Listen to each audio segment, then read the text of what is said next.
하나님께서 물리적으로 내 안에 거처를 삼으셨다 이런 말은 아니죠. 하나님은 영이신데 영이신 하나님께서 내 안에 물리적인 거처를 삼아서 내 안에 계신다. 그런 의미는 아니겠죠. 마틴 로이드 존스가 영혼을 예를 들어서 이렇게 한번 설명을 해본 적이 있습니다. 우리에게 영혼이 있습니까? 없습니까? 우리에게는 영혼이 있습니다. 그런데 의사가 우리에게 있는 영혼을 찾기 위해서 해부를 해서 영혼이 어디 있는지 찾아보는 것이 의미가 있습니까? 없습니까? 없죠. 우리에게 영혼은 반드시 있죠. 그런데 그 몸을 해부를 해서 어디에 영혼이 있는지 찾아보는 것은 아무 의미가 없습니다. 그러나 우리에게는 반드시 영혼이 있고 우리가 죽은 이후에 영은 우리의 육을 떠나게 되죠. 자, 이와 같이 영혼이 우리 몸에 거하지만 어떤 물질적인 어떤 기관이 아니듯이 우리 몸의 어떤 기관으로 영혼을 확인할 수 있는 것이 아니듯이 영이신 하나님께서 내 안에 계신다고 할 때 그것을 어떤 물리적인 것으로 설명을 할 수 있는 것은 아니다는 겁니다. 자, 그럼 뭐냐? 하나님께서 내 안에 계시다. 내 안에 계신 것은 분명하죠? 내 안에 계신 것은 분명한데 하나님이 내 안에 계시다는 그것은 무엇을 뜻하는 말이냐 하면 하나님께서 내 삶을 움직이신다 하는 겁니다. 하나님께서 내 삶을 통해서 하나님 자신을 드러내시죠? 하나님 자신을 드러내시도록 하시고 나를 통해서 하나님의 형상이 나타나도록 나를 움직여 가시는 것을 가리켜서 하나님이 내 안에 계시다 이렇게 말하는 겁니다. 4장 우리가 읽은 12절 말씀에 보면 어느 때나 하나님을 본 사람이 없어되 만일 우리가 서로 사랑하면 하나님이 우리 안에 거하시고 그의 사랑이 우리 안에 온전히 이루어지느니라. 우리 안에 하나님이 거하시는 것이 사랑이신 하나님의 형상을 가진 자로 서로 사랑하면 그렇습니다. 사랑이신 하나님의 형상을 가진 자로 살아가게 되면 하나님이 내 안에 계셔서 우리를 그분의 형상대로 움직여가고 계시는 것으로 나타나게 되는 거죠. 하나님이 함께하는 우리 그리스도인의 삶은 다른 것에서 의미를 찾는 것이 아닙니다. 하나님이 나와 함께 하신다고 할 때, 내 안에 계시다고 할 때 그 의미를 다른 것에서 찾지 않습니다. 내가 하나님께 기도를 많이 해서 물질의 복을 많이 받아 누리겠다거나 아니면 내가 하나님께 부지런히 신앙생활을 해서 내가 원하는 어떤 상태에 내가 원하는 것을 얻어내겠다고 하는 그런 모습으로 나와 내 안에 계신 하나님과 함께하는 영의 삶을 살아가는 것이 아니라 하나님과 동행하는 우리의 삶이란 그런 것에 목표를 두고 있는 것이 아닙니다. 하나님과 동행하는 삶이란 외형적으로 어떤 모습을 가지느냐 하는 것에 있는 것이 아니라 내면적으로 지속성을 유지하는 것에 있습니다. 하나님이 나와 함께 하시죠? 내 안에 계시죠? 하나님과 동행하는 삶이라고 하는 것은 외형적으로 어떤 환경, 어떤 자리, 어떤 모습을 가지느냐 이것으로 설명할 수 있는 것이 아니라 내 내면에 얼마나 지속적으로 하나님이 함께 하심이 나타나고 있느냐 이렇게 확인을 해야 되는 겁니다. 자, 가령 예를 들어서 제가 목사인데 제가 목사이거나 목사가 아니거나에 관계없이 저는 하나님과 동행하는 삶을 살아가게 되는 거죠. 물론 외형적으로 하는 일은 좀 다르죠. 목사가 하는 일과 평신도가 하는 일은 좀 다르지만 어떤 신분을 가지고 있고 어떤 일을 하는 것과 관계가 없이 외형적인 어떤 모습과 관계없이 하나님이 나와 함께 하시고 내 안에 하나님이 계시다 하는 것은 지속적으로 내 내면에서 하나님의 형상을 가진 자로서 살아가는 모습으로 나타나게 되는 것이요. 여기에 의미가 있는 것이죠. 부자가 되거나 가난한 자가 되거나 그것이 하나님 동행하시는 하나님 때문에 그런 것으로 하나님과 함께하는 것을 결정하는 것이 아니라 부자이거나 가난한 자이거나 외형적으로 어떤 모습이든지 간에 내면적인 지속성, 내 안에 하나님이 계셔서 나를 그분의 형상을 따라 살아가도록 만들어 가시는 그 하나님께 순종하는 모습으로 함께 하시는 하나님과 동행하는 삶이 나타나는 것이지요. 부자라면 부자의 자리에서 어떻게 하나님과 함께하는 삶을 살아가는가?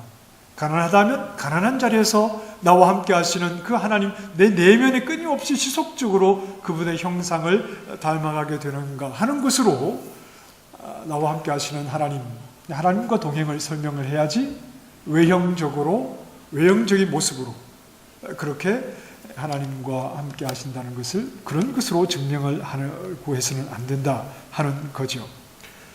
내 안에 하나님이 계신 것을 지속적으로 살아내는 것, 하나님 앞에 서는 그 시간까지 말입니다. 이것이 우리 그리스도인의 목표입니다. 어떤 목적이겠죠? 방향이겠죠? 다른 것이 아니다 이런 말입니다. 내가 부자가 되는 것이 그리스도인의 목표도 아니고, 내가 남들보다 어떤 높은 자리에 이르는 것도 그리스도인의 목표도 아니고, 하나님이 나와 함께 하시니 다른 사람의 방법으로 되지 않는데 하나님의 방법으로 나를 높은 자리에 이르게 해주십시오. 이런 목표를 가지는 것이 별 의미가 없다 이런 말입니다. 그런 별 의미가 없죠. 우리가 이제 그 복음발에서도 그런 예를 들었는데, 하나님이 영광 받으시는 것은 내가 국회의원이 되고 대통령이 될 때 하나님이 영광 받으시는 게 아닙니다. 하나님이 영광 받으시는 것은 예배당이 없다가 큰 예배당을 구입하면 하나님이 영광 받으시는 겁니까? 아닙니다. 그렇지 않습니다. 그런 외형적인 것으로 설명을 하려고 해서는 안 되죠.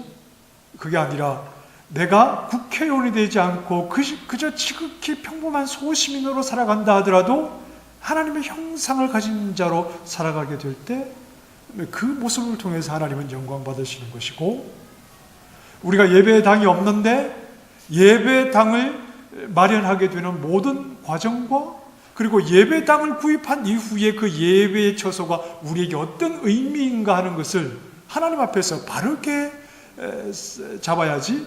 예배당 자체가, 우리 이제 금요일날 우리 지집사님도 얘기하셨지만, 예배당 자체가 우리의 사랑의 대상이 되고, 예배당 자체가 우리 교회가 어떤 교회인지를 드러내는 어떤 그런 모습으로 예배당이 그런 역할을 하게 되면 그것은 좀 옳지 않죠. 예배당을 가졌다는 것 때문에 가지지 못한 교회에게 뭔가 힘을 주는데 그런 것이 동원이 된다면 그것은 차라리 가지지 않는 게 훨씬 더 교회다운 겁니다. 싼 가격에 좋은 예배 처소를 어떻게 해서든 얻는 것, 이런 것이 중요한 것이 아니라 적절한 가격을 주고 그 과정 속에서 하나님이 기뻐하시는 교회의 모습을 잃어버리지 않는 것이 중요하고요. 우리 여러분 이런 얘기를 들으시면 어떤 생각을 하실지 모르겠지만, 이렇게 좀 저는 경매를 안 해봐서 잘 모르겠지만, 어떤 사업을 하는 분들이 아니면 사업이 망하거나 이렇게 해서 좀 싼 가격에 집이라든지 어떤 공장 같은 것을 구입할 수 있는데, 그런 건 너무 밝히지 마십시오. 남이 망해서 눈물을 흘리고 떠난 자리를 싼 가격에 덥석 물었다고 그런 것을 좋아하시면 안 됩니다. 우리 그리스도인들은 그래서 외형적으로 내가 하나님을 믿더니 소유가 갑자기 이렇게 많아졌다, 그런 것을 가지고 자랑하는 게 아니라 그 과정 속에서 차라리 내가 싼 가격으로 인수할 수 있지만, 그러나 어떤 남들의 아픔을 생각할 때 나는 하지 않겠다, 이런 마음이 너무 귀한 것 아닙니까? 우리는 모든 것을 물질적인 것을 가지고 눈에 보이는 외형적인 것으로 모든 것을 가늠을 하려고 그러죠. 그렇게 하시면 안 된다고요. 썩 이런 말에 동의가 안 되실지 모르겠지만, 눈물을 흘리고 떠난 자리를 내가 기쁨으로 자리를 차지하는 것은 우리에게 별로 좋은 일이 아닙니다. 우리가 무엇에 가치를 두어야 하느냐 하는 말이죠. 외형적인 어떤 모습으로, 그게 아니라 내 내면에 지속적으로 흐르는 하나님의 형상을 담아내는 모습, 이것이 하나님 백성이 가져야 되는 분명한 어떤 목표. 이것 외에, 하나님의 형상을 드러내는 것 외에 우리에게 다른 궁극적인 목표는 없습니다. 우리의 삶에서 다른 궁극적인 목표는 없습니다. 지금 요한 1서에서는 내 안에 하나님이 계시다는 것을, 즉 하나님의 형상으로 살아가는 것을 무엇으로 확인을 해야 한다고 말하느냐 하면 12절에 우리가 서로 사랑하면 그것으로 하나님이 너희 안에 계신 것을 알 수 있다. 내 안에 하나님이 계신 것을, 하나님의 형상으로 살아가는 것을 무엇으로 확인해야 되느냐? 서로 사랑하면. 자, 한 장 앞으로 가시면 요한 1서 3장 11절 우리는 서로 사랑할지니 이는 너희가 처음부터 들은 소식이라. 그리고 이어서 12절에 가인같이 하지 말라 그랬습니다. 하나님이 그 안에 계신 자에게 나타나는 모습, 즉 하나님이 없는 세상과 구별되는 모습이 사랑이라고 하죠. 서로 사랑할지니.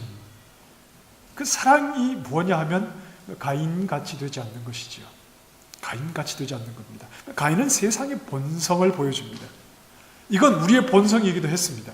하나님이 내 안에 계시기 전에 우리의 본성도 가인과 같았죠. 죄를 가지고 태어나는 사람이란 그 본성상 사랑이 매우 불편한 겁니다. 사랑은 누구도 쉽고 편하게 저절로 되는 사람은 없습니다. 가인의 본성이 원래 죄악된 우리의 본성이고 우리 역시 예수 그리스도 안에서 하나님의 자녀가 되었음에도 불구하고 죄악된 본성이 남아있어서 이 죄악된 본성에 이끌리는 사람에게는 사랑이라는 것이 너무나 힘든 것이죠. 가인이 그랬던 것처럼 우리는, 죄인은 늘 우리 자신이 중심이 되어 있습니다. 늘 그렇습니다. 예수님을 믿는 여러분들도 우리도 따지고 보면 늘 우리가 중심이 될 때가 많습니다. 하나님의 은혜는 나에게 어떤 식으로든 유익이 와야지 하나님의 은혜라고 생각을 하죠. 내가 기도하는 기도의 내용도 곰곰이 따지고 보면 다 나 잘 되라고 하는 기도의 내용일 때가 많죠.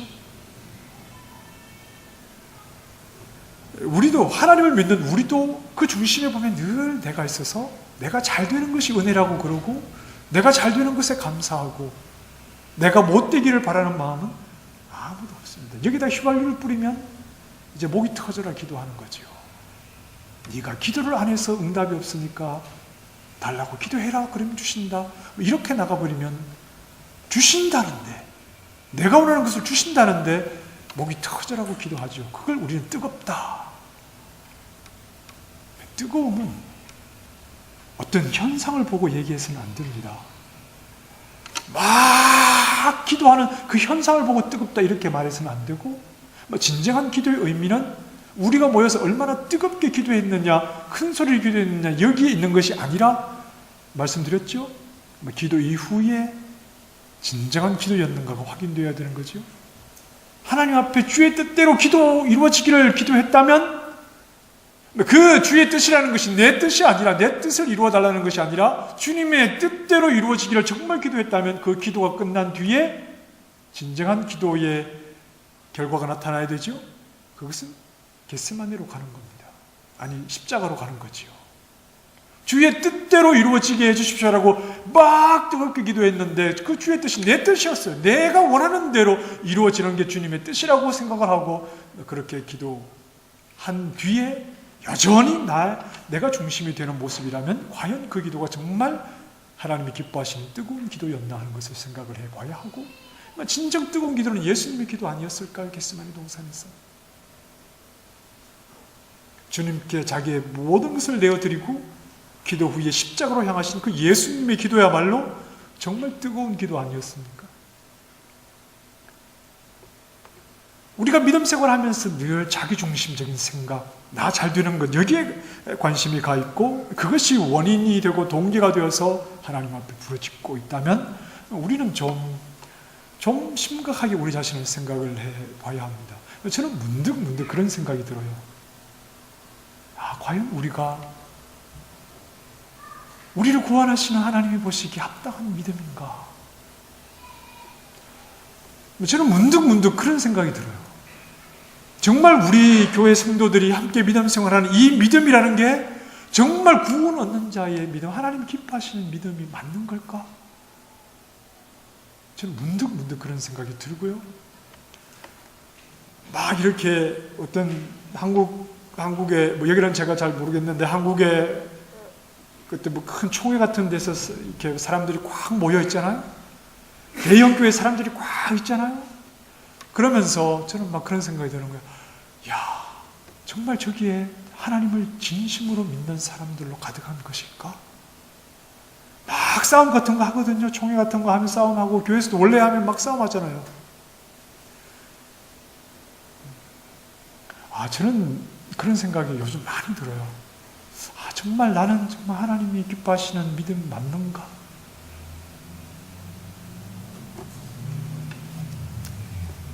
자, 이렇게 이 죄악된 본성을 가지고 있는 사람은 본성상 사랑이 편하지가 않아요. 사랑이 힘들어요. 늘 내가 옳다고 생각하고 다른 사람을 잘 인정하지 않고 내가 잘못되고 가인처럼 심지어 자신이 악해도 자기가 옳다고 생각하고 자기 중심에 서려고 하는 이러한 모습이 우리에게는 잘 사라지지 않기 때문에 그렇습니다. 자기 중심적인 마음으로는 절대 할 수 없는 것이 사랑입니다. 왜냐하면 사랑은 무엇을 구하지 않죠? 자기의 유익을 구하지 않는 것이잖아요. 그런데 자기중심적인 생각을 가진 사람이 어떻게 사랑을 하죠? 자기의 유익을 구하지 않는 것인데. 사람들의 관계는 이해관계가 많이 작용하죠. 내가 저 사람과 사귈 때 나에게 이로움이 있는가 아니면 나에게 해로움이 되는가, 이런 이해관계를 가지고 사람을 사귀입니다. 세상은 대부분이 그렇고요.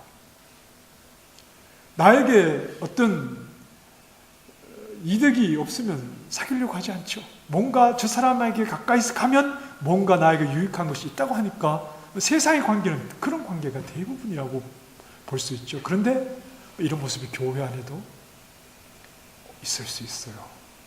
내가 저 집사님, 저분하고 좀 친하면 뭔가 나에게 유익이 있지 않을까.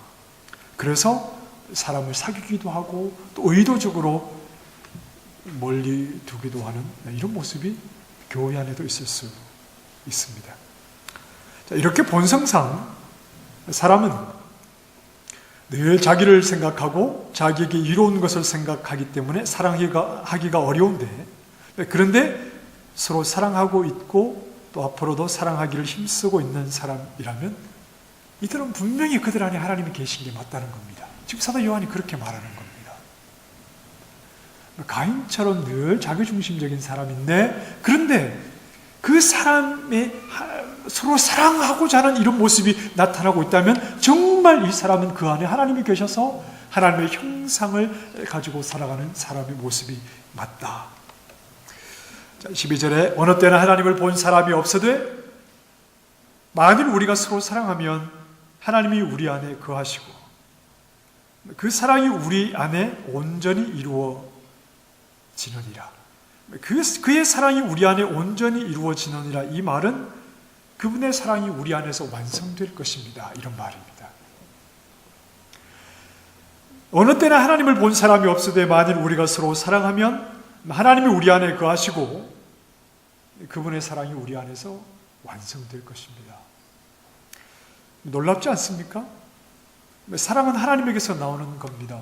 하나님이 사랑이시기 때문에 그렇죠? 하나님에게서 나온 사랑이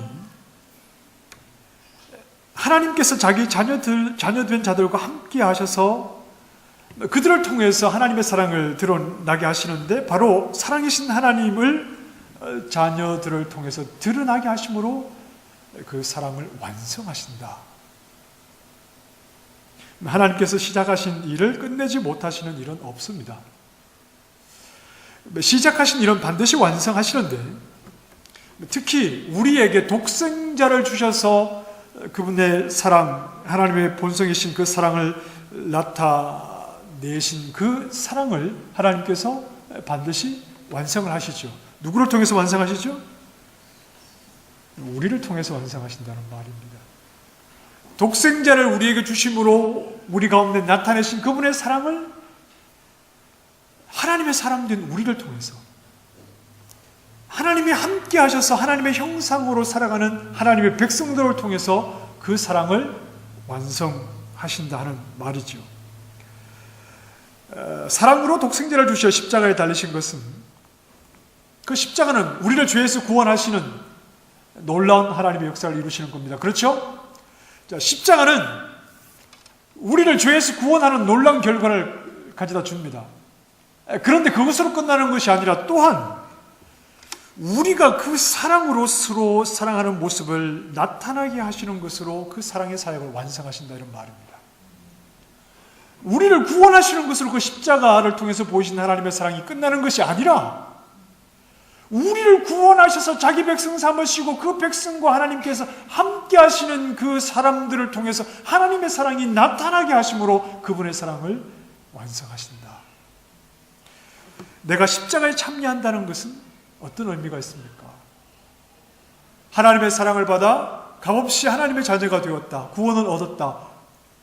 그러나 우리가 그리스도의 십자가에 참여한다는 것은 또한 나도 십자가를 통해서 보이신 하나님의 사랑을 닮아 역시 사랑을 실천함으로 하나님의 형상으로서 하나님을 드러내는 것, 이것이 바로 십자가에 참여하는 우리의 모습이요, 우리 가운데 나타내시는 하나님의 사랑이 온전히 이루어지고 완성되는 모습이다 하는 겁니다.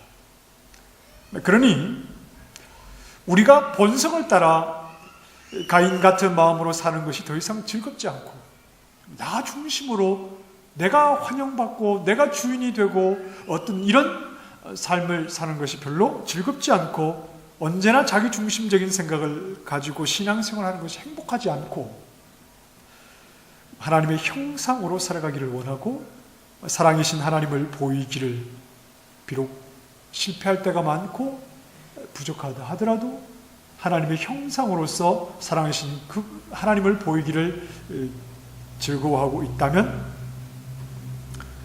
사랑하는 것은 단지 손해보는 그런 억울한 일이 아니라 영광스러운 삶이다 하는 겁니다. 영광스러운 삶이다. 왜냐하면 사랑이신 하나님을 내가 보이는 것이니까.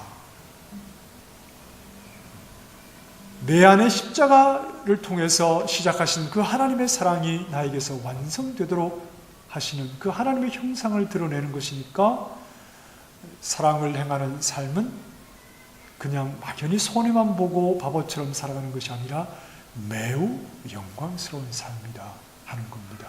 하나님이 나를 통해서 드러나기 때문에 그렇습니다. 어느 때나 하나님을 본 사람은 없습니다. 그 영이신 하나님이 내 안에서 하나님의 모습을 살아가도록 이끌어 가시며 순종할 때 우리는 누구도 하나님을 본 적이 없지만 그러나 하나님의 형상을 살아가는 우리를 통해서 하나님이 어떤 분인지 우리를 통해 드러나게 되는 것이죠. 그러니 여러분, 사랑하는 것은 매우 영광스러운 겁니다. 사랑하며 사는 것은 매우 영광스러운 삶이죠. 아무에게나 허락된 삶이 아니라 하나님이 함께 하시는 하나님의 사람에게만 허락된 모습입니다. 그 영광스러움은 세상은 알지 못합니다. 성령이 없는 자들은 사랑으로 보이는 하나님을 보이는 삶을 살아간다는 것이 진정한 영광이라는 것을 알지 못합니다. 여러분,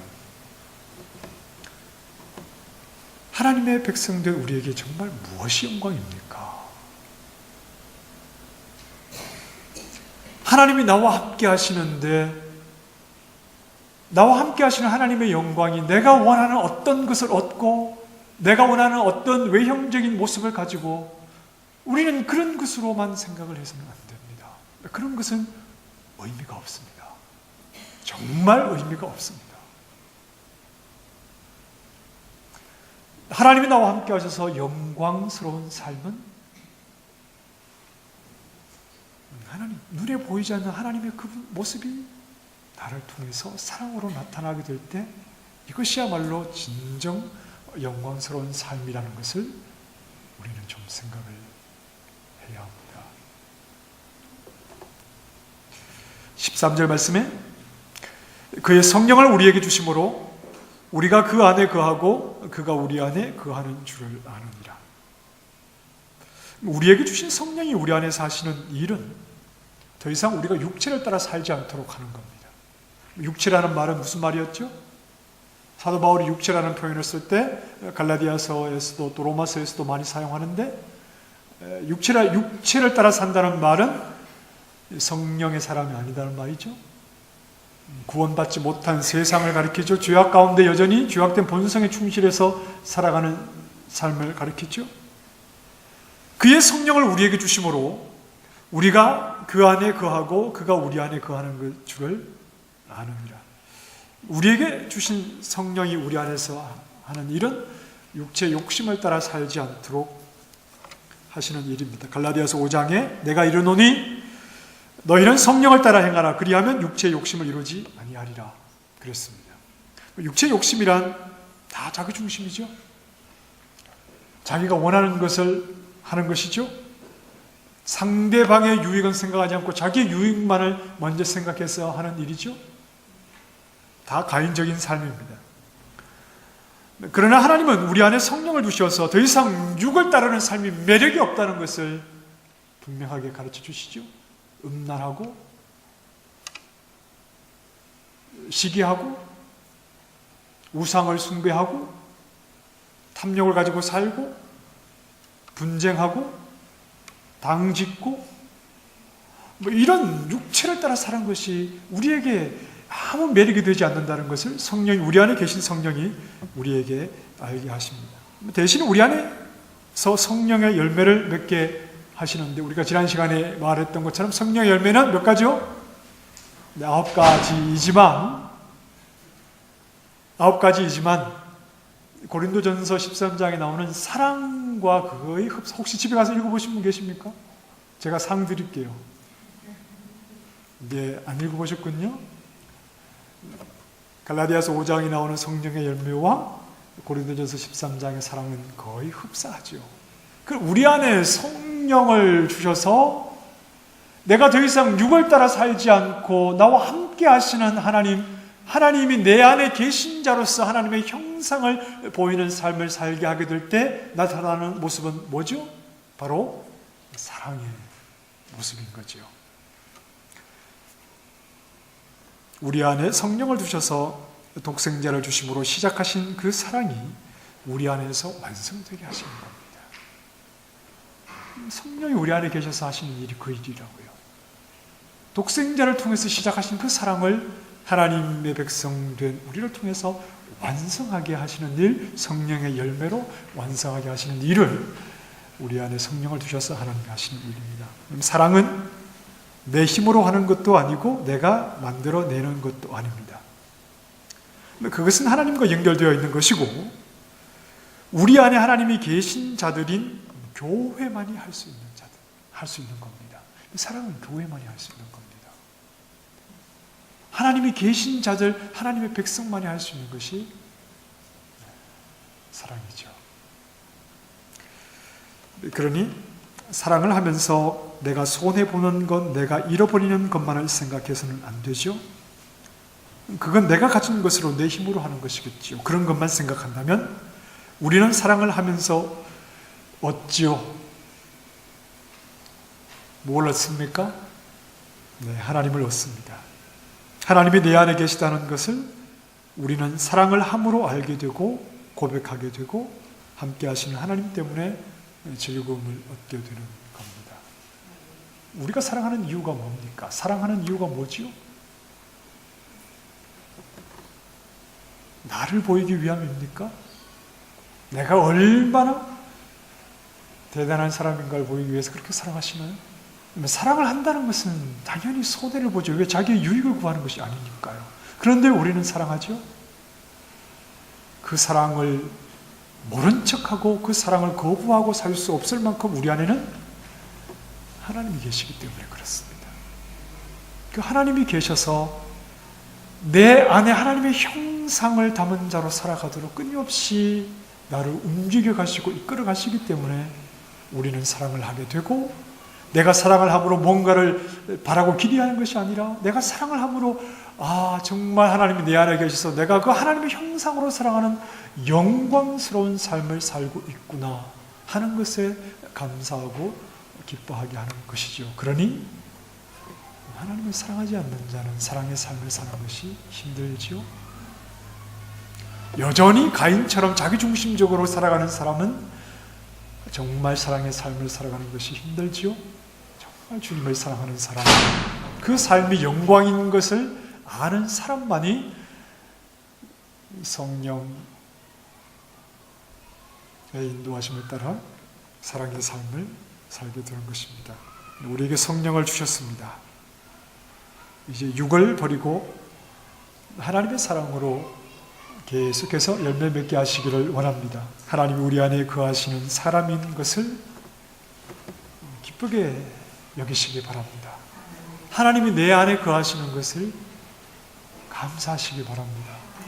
내 안에 성령을 주셔서 육을 따르지 않고 가인처럼 살지 않고 내 안에 계신 하나님 그분의 형상을 드러내는 그 영광스러운 삶에 참여하게 하신 은혜를 감사하시기 바랍니다. 그 하나님을 사랑하는 마음으로 부지런히 계속해서 사랑의 삶을 살아가시는 하나님의 사람들이 되시기를 주님의 이름으로 축원합니다. 기도하십시다. 하나님, 알고 보니 사랑을 하는 것은 너무나 영광스러운 일이었습니다.